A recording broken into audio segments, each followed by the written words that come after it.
What's up, Timberwolves fans? Let's start today's episode off right. Happy birthday to Mr. Two Words himself, Naz Reid. 26 years old today. Um, it's not that old. He's got plenty of life left, but we're going to start to see the decrease, would be my guess. His peak was here. I think we've seen it. He's not past that peak yet. I feel like we're going to get a couple more pretty good seasons out of him. I hope he's a one jersey guy. I hope we never kind of let him go and he just retires and rides off into the sunset. And we can all look back on the glory days of the Naz Reid towel, the Naz Reid bobblehead, and whatever else they decide to do for the next couple of Naz Reid nights. Um, I think he's probably, I don't know, this might be crazy to say, but I feel like he's the greatest undrafted player to play on the Timberwolves ever.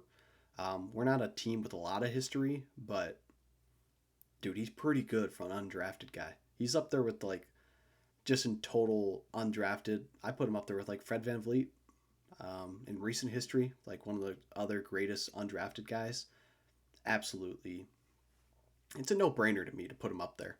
I love Naz Reid. Everyone in Minnesota loves the guy. So happy birthday, Naz Reid. Hope you spent it well, and I hope you're ready for the season. We're expecting a lot out of you, and please don't let us down. Please don't make us cancel on Naz Reid night, and please don't make us trade you because that would break all of Minnesota's hearts. But no, I hope you guys are doing well. I hope Naz is doing Reid. Hope Naz is. I hope Naz is doing well himself. And let's get into the meat of this episode now that we've paid our homage to Mr. Naz Reid for his birthday.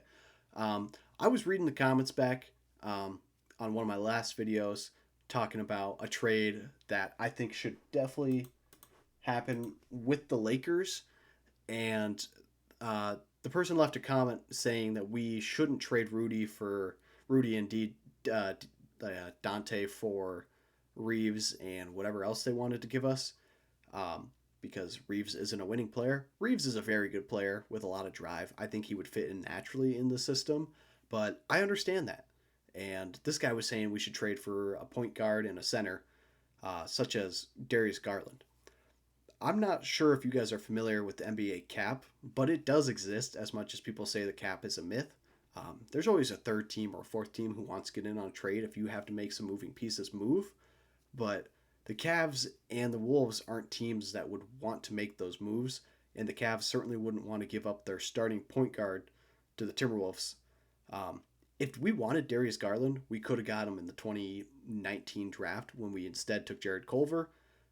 We could have traded up a little more and gotten Garland for ourselves, but we decided not to. So trying to trade for a guy like that, it's, how do I put this gently, damn near impossible. He's making 46 million, I believe, and to even try to make that contract work would be impossible. Uh, for reference, Rudy makes 35, so if you wanted to trade Rudy for him, good luck. If you want to trade Dante and Rudy for him, that makes sense. But why would they take on a third center without getting rid of? They would have to be ready to move on past Jared Allen or um, Evan Mobley if they wanted to keep another big man on their roster. So we'd be looking at a third team to come in and eat the contract of one of those guys so that they could take on Rudy. Like, it doesn't start to make a lot of sense in my head, especially the Cavs, who have looked good with their core. I really like what they're doing over there in Cleveland, and as much as I like Garland as a player, I think trading for him would tear up our whole system that we have going on for more than it's worth. And I don't know that trading Rudy for Garland makes sense. You could look at trading someone like Randall for him, and maybe we get back some young pieces and some picks.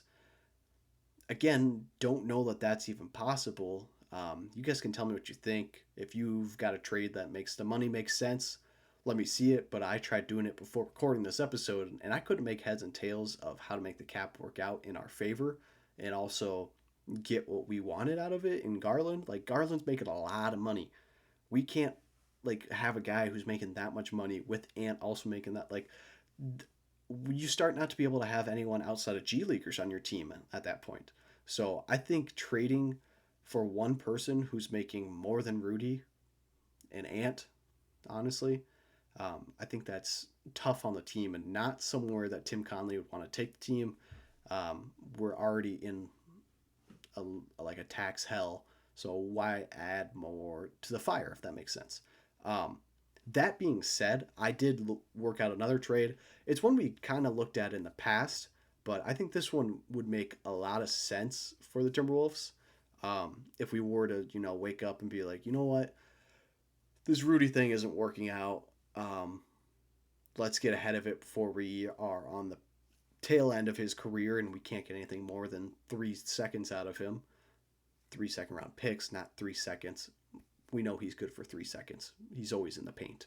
Um, but this one would be with the Heat. And I honestly think it makes a lot of sense. And the way that I worked it out gets Rudy. We would be sending them Rudy and Dante, which is a combined about 46 million again. We'd be sending them to the Heat, and in return, we'd be taking on Leonard Miller, because we're over Leonard Miller here at this channel. Everyone's kind of agreed with that. The guy who left the Darius Garland comment, also over Leonard Miller. So we can at least agree on Leonard Miller. So we'd be sending those three guys to Miami. Sure, why not? And in return, we'd be getting back Bam Adebayo and Davion Mitchell. Now, Bam Adebayo is a no-brainer. I think he slides in nicely with Ant, Randall, uh, Conley, Jaden, and Bam would be a great starting five. Probably an upgrade from Rudy. I would say it's an upgrade from Rudy at this point. As much as I love Rudy, I think I would rather have Bam. I don't know. It's a toss up. I think they're both great players, but I believe Davion Mitchell is the real piece in this that makes it worth it. While Bam is very good and would be our starting center, Davion Mitchell is a young guy who's kind of come into his own. He's developing into the type of player that we want to be a point guard. And I think grabbing him before he is costing $30 million could be worth it. He's making around 15. So yeah, we're taking on more cap than we would be, but we're not getting back just one guy making 46 million. We're taking on two guys making close to somewhere in the ballpark of 50 million together when we're sending out about 46. So we're taking on about 6 million, 4 million after you take out Leonard's contract too. And we could always get rid of someone else and whatever, but we're going to end up having to sign some cheap guys because that puts us at 11 players. So a trade like that might make a lot more sense for the Timberwolves. Again, I think this team is in a really weird spot that when we do go to look to retool, once guys start to get older and maybe, the ownership looks at it and they're like, hey, that was great run that we had. We didn't win the way, like we didn't win a championship. We can't keep paying these taxes. Someone's got to go. And that's where Randall and Rudy, and unfortunately probably additional guys would have to go too. And we would start to save money instead of keep trying to run it back with the same roster and stay in that luxury tax, second apron, first apron area. Unfortunately, that's just how it goes. It's a business, and these guys are looking to make money and win championships. If you're not doing that, they're going to cut the contracts, cut salaries. You know what I mean? But I believe this Heat trade would be something like legitimately worth checking out. That it makes so much sense in my head. Like getting a guy like Bam, who's great defensively and better than Rudy offensively, and then getting a developing young point guard to play alongside Ant and Davion Mitchell. He's a guy who hasn't really found a home. He's played in Sacramento, Toronto, now he's with Miami, and they just paid him because he had a great, I don't know how many games he played there. I think he was traded at deadline, so about 40 games, let's say, with Miami, and they're like, hey, we're liking what we're seeing. Plus, you're not betting on games, possibly like Terry Rozier was. Possibly that is the rumor that he was doing that. Not for sure. Hope that's not true. That's crazy if he was. But I believe he'd be a guy that we'd be wanting to bring in Davion. Like, it makes sense. You guys can tell me what you think. I think he's a winning player. He's a guy who's driven a lot, and guys like that succeed around Ant. I think that's part of the reason why Randall's looked so good lately. So let me know what you guys think on that trade. To me, it makes a lot of sense. And then lastly, I don't know if you guys saw this, but Ant said he could dunk on 7-footer Yao Ming. And you know what's crazy is I think he genuinely believes that. Anthony Edwards is not a guy who just says stuff to say stuff. He believes what he says. He is a madman. And he probably could have dunked on Yao Ming. He's dunked on 7 footers. He's dunked on guys who are 6'9", 6'10".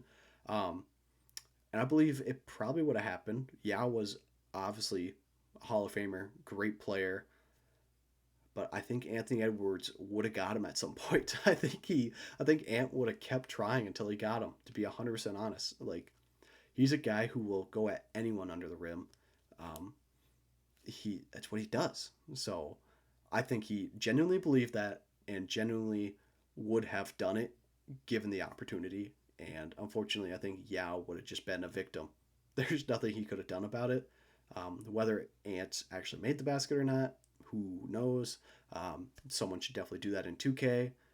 Set up Ant for a dunk and let him dunk on Yao and see how it goes. If he goes in, cool. Sorry, Yao, but that would be the end of your legacy. But that is all I got for you guys today. Um, Random Timberwolf to end the video. Let's go with Alan Crabb, legend, Timberwolves legend. We'll see you guys next time. Take care.